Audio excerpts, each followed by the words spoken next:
Welcome, and thanks so much for joining us today. I'm Jim Falk. The geopolitical landscape is undergoing rapid change brought about what, not too long ago, might have been considered inconceivable technological advancements. And yes, I am thinking of AI, artificial intelligence, an area where China is determined to stake out its position as the global leader by the end of this decade. And if China does surpass the United States, what are the implications on democracy and our economy? To help us sort through these important questions, we're joined by Dr. Paul Scharre. He's the Executive Vice President and Director of Studies at the Center for a New American Security. He's also the author of For Battlegrounds, Power in the Age of Artificial Intelligence. Paul, thanks so much for joining us today. Really appreciate it. Thank you. Thanks for having me.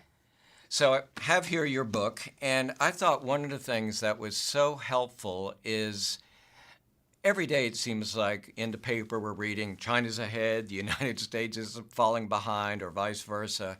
And you really identified four elements, ingredients that helped me frame this race. And I'd love for you to take a minute or two and really just to highlight what those are.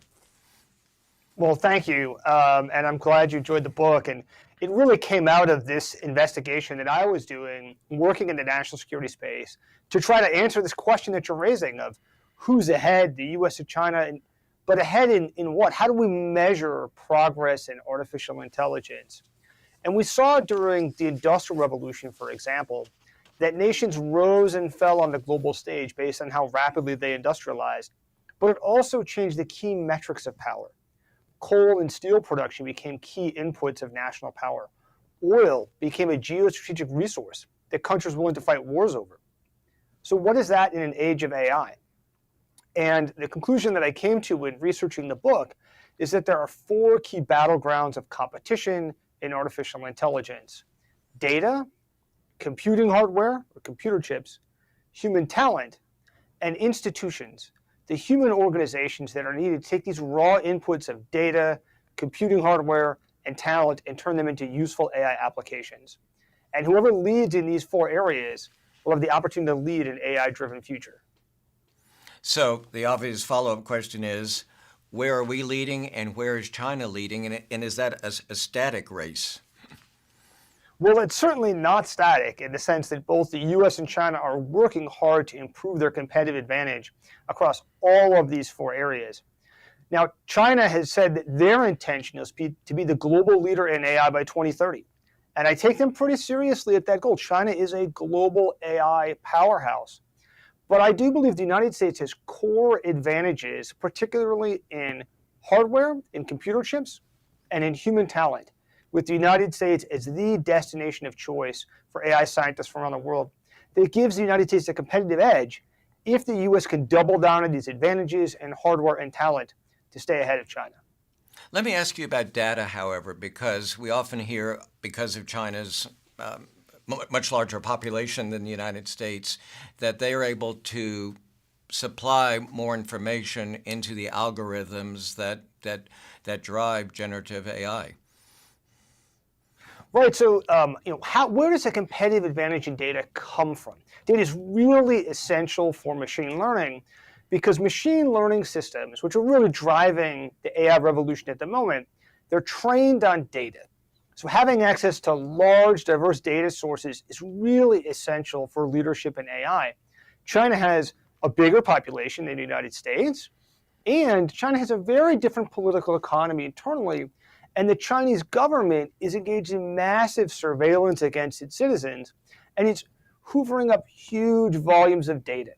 So China has, for example, half of the world's 1 billion surveillance cameras. And they're increasingly using AI tools like facial recognition or gait recognition to track and monitor their citizens. And all of that is data that can go back in to feed Chinese algorithms. So those are areas that might be a competitive edge for China. But I ultimately conclude in the book that China's alleged advantage in data is overstated, in part because it turns out that national population matters far less than the user base of tech companies. And US tech companies have global reach. So Facebook and YouTube have over 2 billion users globally each. So US tech companies are not confined to the US population. Whereas Chinese tech companies, other than TikTok, have actually struggled to gain a foothold outside of China. And the surveillance powers that the Chinese Communist Party has internally don't always apply to Chinese companies. And so on data, the US and China are in many ways on a pretty level playing field. But I hear what you're saying, but I've also, from your book and other sources, that China has been incredibly effective in exporting a lot of its technology, primarily, for example, to the global south.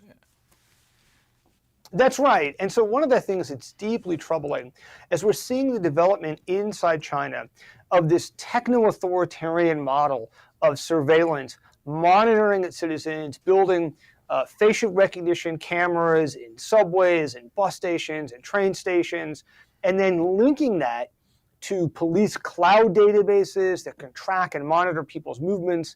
And even within China, a social credit system that scores people based on their behavior, whether or not they're, for example, sorting their recycling, and then putting in place a system of carrots and sticks to manipulate the behavior of Chinese citizens.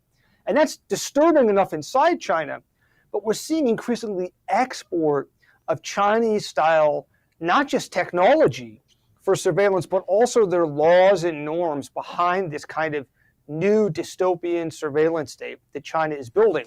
In Africa, Southeast Asia, and South America, there are over 80 countries in the world that have adopted Chinese police and surveillance technology.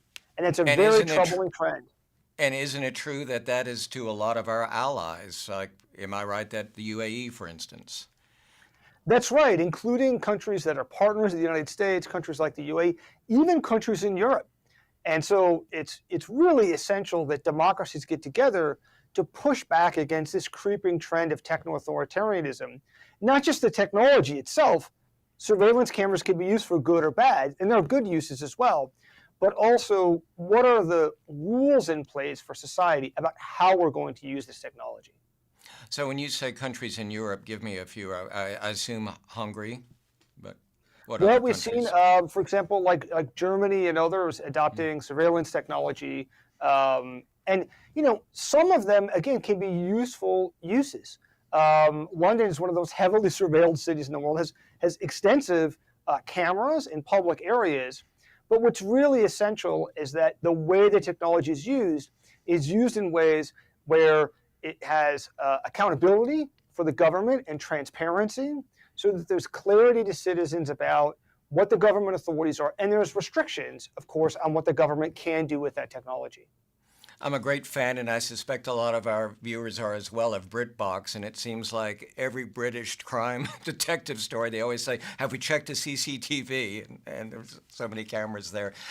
You talked about talent, and the United States, as we know, has tremendous universities and advancements and focus on AI, particularly here we are in Dallas, Texas, with Texas Instruments.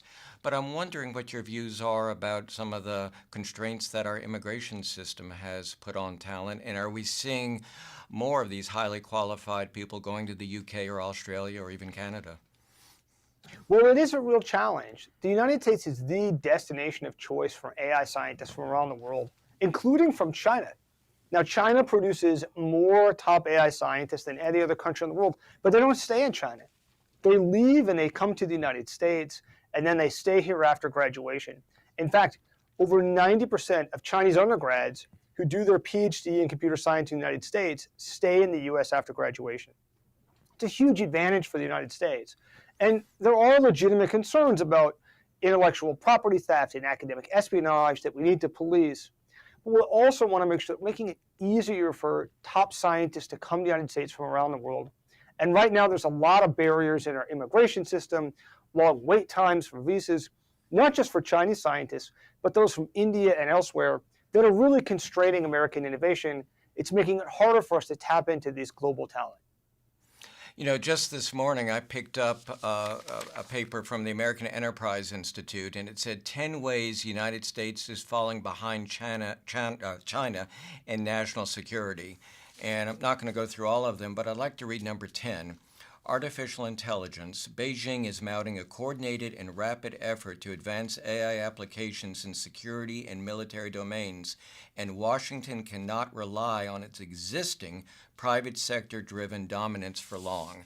And in your book, you really did devote considerable chapters to the disconnect, if you wish, between the private sector in the United States and government, particularly the defense industry. And I wonder if you might talk about that. And are we seeing stronger bridges being built between Silicon Valley and the Pentagon? Well, one of the striking things in this new technology competition is that the technology is being driven by the private sector, as you said. So unlike, for example, like the nuclear arms race during the Cold War, where governments were driving that, or the space race, where it was government spending driving spending on space technology, now it's coming out of the private sector. And so the government's actually having to try to import AI technology from private companies. And there have been areas where there's been a bit of a culture clash sometimes on ethics, with tech company employees saying they don't want to work with the US military, for example, on AI, but also a lot of times just on business model approaches, where government red tape and bureaucracy gets in the way of the government being able to reach out to startups and really tapping into that thriving pool of innovation in Silicon Valley and other parts of the country that we need to do if we're going to capitalize on some of these technologies.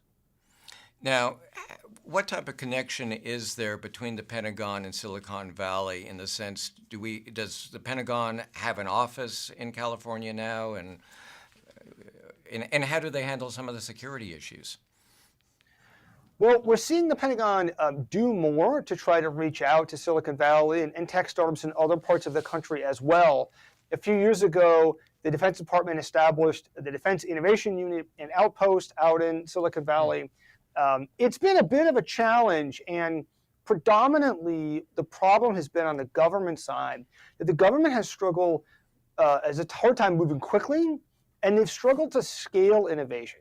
So there have been some success stories of Defense Innovation Unit or other parts of the US military bringing in small startups, using them for some kind of project on drones, or using AI for predictive maintenance for aircraft engines, for example. But then when the Defense Department tries to scale that up across what is, in the US military, an $800 billion enterprise, so it's a big organization, that's when often they run into roadblocks. There could be bureaucratic red tape that gets in the way, and that's slowing down the government's ability to move fast. Do you think we have a coherent strategy now on AI? No, definitely not. We have a lot of documents. We have a lot of papers. The government's been pretty forward-leaning in publishing papers out of the White House and the Defense Department and other parts of government.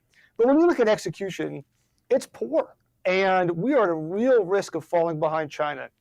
When he was the Secretary of Defense, Secretary Mark Esper testified before Congress that AI was his #1 priority. But when you look at Defense Department spending, it's not even close. It's about 1% of the US military's budget. That's nowhere close to a top priority. And So we're going to have to move faster. Well, a big part of the problem is that when the military tries to scale up to large projects, we see that the system in place, the bureaucracy, has designed ways to slow everything down. So one clear example is the US military a couple years ago tried to invest in a cloud computing contract, $10 billion for cloud computing for the Defense Department. This is not an absolute cutting edge technology. It's several years old now. Lots of companies have enterprise cloud computing. But when they put $10 billion on the table, that's a lot of money, and companies start playing for keeps. And so we began to see companies that didn't win the contract filing protests, filing lawsuits. All of this gummed up the works, slowed down the government for 2.5 years. Before they finally surrendered, they killed the project and started afresh with a new one so that companies could all get a slice of the pie. And that's a real problem, and it's really slowing down innovation. You know, just in the month of August, the Biden administration came out with new executive orders, and I guess it's now in that comment period where they are putting in, I think, pretty serious, significant restrictions on U.S. companies about the investments that they can make in AI and quantum computing and chips. And they say that it's primarily addressed towards military and security issues. But I wonder how concerned you are that, in a sense, this is becoming a situation where we do something, China's going to retaliate. They've already said that they may put some restrictions on what rare earth minerals can be exported to the United States. So are we on a path towards very serious continued deterioration between the relations with China and the United States? Well, certainly the broader political relationship between the United States and China is very fraught. And there are just fundamental ways in which the US and China have very different political goals about the future of the order in the Indo-Pacific region. But on technology, I think we're actually seeing a healthy rebalancing of the relationship, where for the last 20 years, the US has really had unconditional engagement with China on technology issues. That's never been the case on the Chinese side. They've always conditioned engagement. If you go to China and you pull out your phone, you can't access Google or Google Maps or Facebook. They're all banned inside China because China's been building a censored version of the internet inside China. They're very controlling in terms of foreign technology coming in. But they want to find ways to steal that technology and benefit from it. And so now we're seeing, I think, just a correction from the United States really started under the Trump administration and being continued in the Biden administration, to find ways to condition some of these relationships, not to cut off all trade between the US and China, it's actually at an all-time high, but to look at key technology areas and say, look, we need to make sure that we're not aiding and abetting the rise of a strategic competitor. That makes sense what you're saying, but we've seen with the sanctions directed towards Russia that they're incredible leaks. And isn't that a real risk, perhaps Vietnam, South Korea? I mean, how do we really ensure that we are restricting China's access to the technology? Well, I think it's going to be a moving target, and this is not the last restriction that we're going to see, this new executive order. And in fact, as you mentioned, the government has said that they have some proposed rules and they're soliciting comment from industry. And I think we're going to see more continued refinement. But over the last couple of years, the U.S. government's been increasingly cracking down on U.S.-China tech ties, trying to ensure that U.S. technology is not enabling the Chinese military or human rights abuses inside China. And that's absolutely essential. And we need to make sure that the U.S. is keeping its technological edge. Paul, I want to pivot just for a moment because the other book you wrote is Army of None. And you wrote in 2017 that an article that was published in Time magazine, and the title was Why We Must Not Build Automated Weapons of War. And that does seem to be a concern, and we're drifting closer and closer to that. Would that be the title of your article today? Oh, that's a good question. I think we're getting much, much closer now to seeing autonomous weapons deployed on the battlefield, quite possibly in the near term in Ukraine, that can go out, find targets, and attack them all on their own. And we need to set limits among nations about what militaries are going to do with AI and autonomy. And in the absence of that, I do think there are some real risks going forward. We don't want to be Luddites, and there are good ways to use AI technology to make weapons more precise and more humane.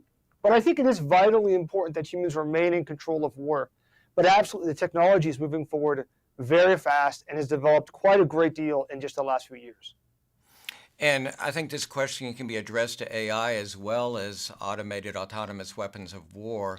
What role is there that the United Nations or other multilateral organizations might play, as we saw with the Non-Proliferation Treaty addressing nuclear weapons?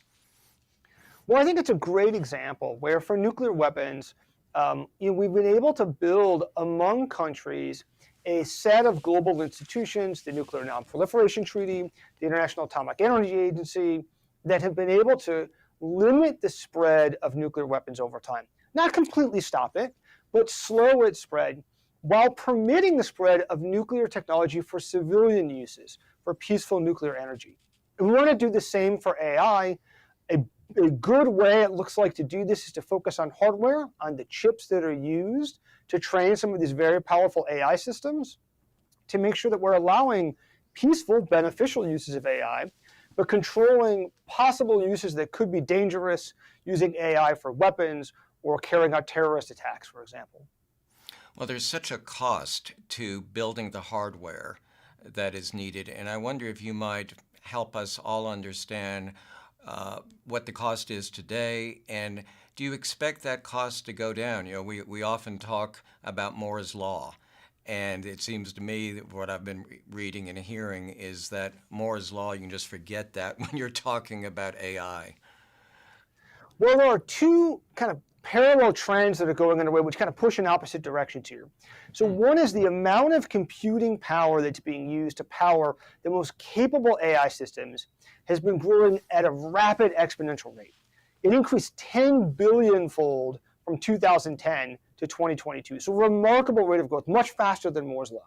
Now, some of that comes from better chips, but some of it actually comes from companies just spending more. Current state-of-the-art models cost on the order of tens of millions of dollars to train just the final version of the model.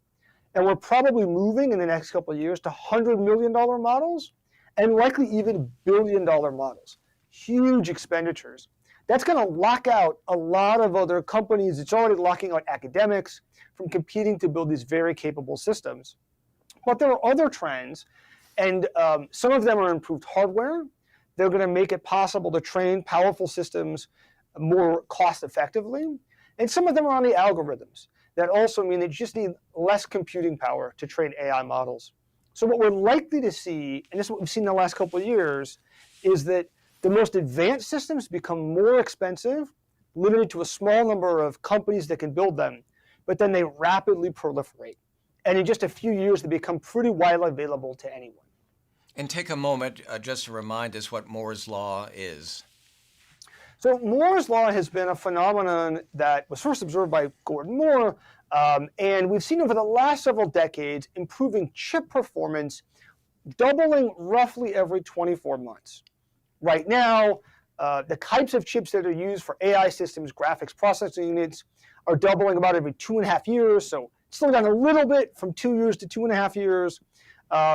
Some people would tell you Moore's Law is dead because it's not quite at the same pace as before, but we are continuing to see advancements in chips. But again, there are also advancements in these algorithms, and then companies are spending a heck of a lot of money. So when you look at artificial intelligence and the cost, one of the things about nuclear weapons is by and large, well, not by and large, I mean, it's been controlled and it's been major powers. And what you're saying is that with artificial intelligence, as the cost goes down, for lack of a better term, bad actors are going to be able to use that. So how do we protect ourselves, one as a nation and two as individuals, from that threat? Well, it's a real concern. One of the challenges that we've seen in just the last year has been a real explosion in more general purpose AI systems. So older AI systems like AlphaGo, the AI program that achieved superhuman performance in Go, the Chinese strategy game, that could just play Go. It couldn't play chess or write a poem or do computer programming. And the newer systems like ChatGPT, they can do all of those things and many more, which means they're inherently dual use. They can be used to write computer code, and they can also be used for cyber attacks. They can be used to conduct scientific experiments, and researchers have demonstrated this. They can also be used to generate chemical weapons or biological weapons. And these are just theoretical problems. AI scientists have demonstrated these capabilities with some of the most advanced AI systems. So we've got to find ways to control the spread of these models, including things like, for the most powerful systems, probably controlling them, so you can't just put it on the internet for anyone to get access to it. But also, over time, we're going to have to harden society against some of the dangers of, say, more powerful AI-enabled cyber attacks. And would you agree that so far, U.S. companies and the developers of ChatGPT 1, 2, 3, 4 have been largely responsible? No, I don't think they've been super responsible at all. Okay. I know. I think we've seen a bunch of problems from industry, and there's maybe two big ones. One is that some companies are just releasing their models open to the public. Meta recently released their large language model, Llama 2, and Meta did a lot to try to fine-tune this model to make it safe. But once it's publicly available, it's effectively giving away the source code. Anybody else can find ways to modify it and misuse it. I think that's a real problem. But the other thing is, even when companies have been restrained in releasing their models, like Google and OpenAI, what we have seen is that companies have often raced to deploy things before they're ready. And we saw that between Google and OpenAI and Microsoft earlier this year, where they're racing to get out in front of each other. And they're putting things out there to engage with the world that oftentimes are not reliable. They make stuff up. They have a lot of problems. And I would like to see the companies be more responsible. Give me in 30 seconds, if you would, Paul, how do you evaluate the Biden administration's approach towards China, particularly in the AI realm sphere? I think the administration has done a good job. I think they've continued work that started in the Trump administration to try to really reorient the U.S. relationship with China, crack down on some of these more problematic aspects of U.S.-China tech cooperation without trying to throw it out entirely. And that's the right approach. There's going to be some fine-tuning going forward, but that kind of carefully calibrated approach that the administration is striving for is the right one. Paul, I really appreciate the time you spent with us today. Covered a lot of information. Thank you. Today's conversation reminds us that our short-term thinking often puts us at a competitive disadvantage, and this is especially true with China, where its leaders have the luxury of thinking ahead, not just in years, but decades. International organizations such as the United Nations, in addressing potential regulations, must realize that the United States, along with its liberal democratic allies, might have very different goals than, say, China, Russia, and the growing number of authoritarian states who see AI as a means to gain and, yes, maintain power. Thanks so much for spending part of your day with us, where we always talk about things that matter with people who care.